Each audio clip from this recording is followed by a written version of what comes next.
Welcome guys to the tutorial info channel.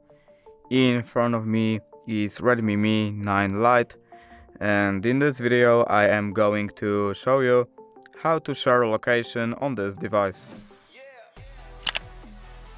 Alright, so to do this we have to just open Google Maps.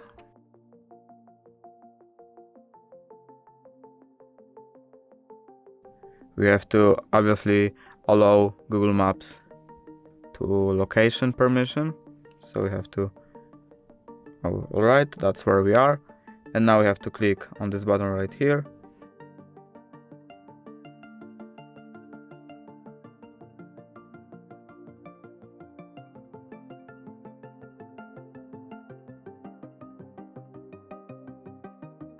We have to click on our icon, and here, as you can see, we can share our location.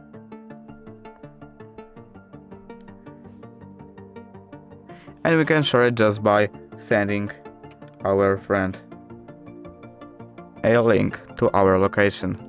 And basically that's it. If you did enjoy this video, leave a like and subscribe. Thank you guys for watching. Bye!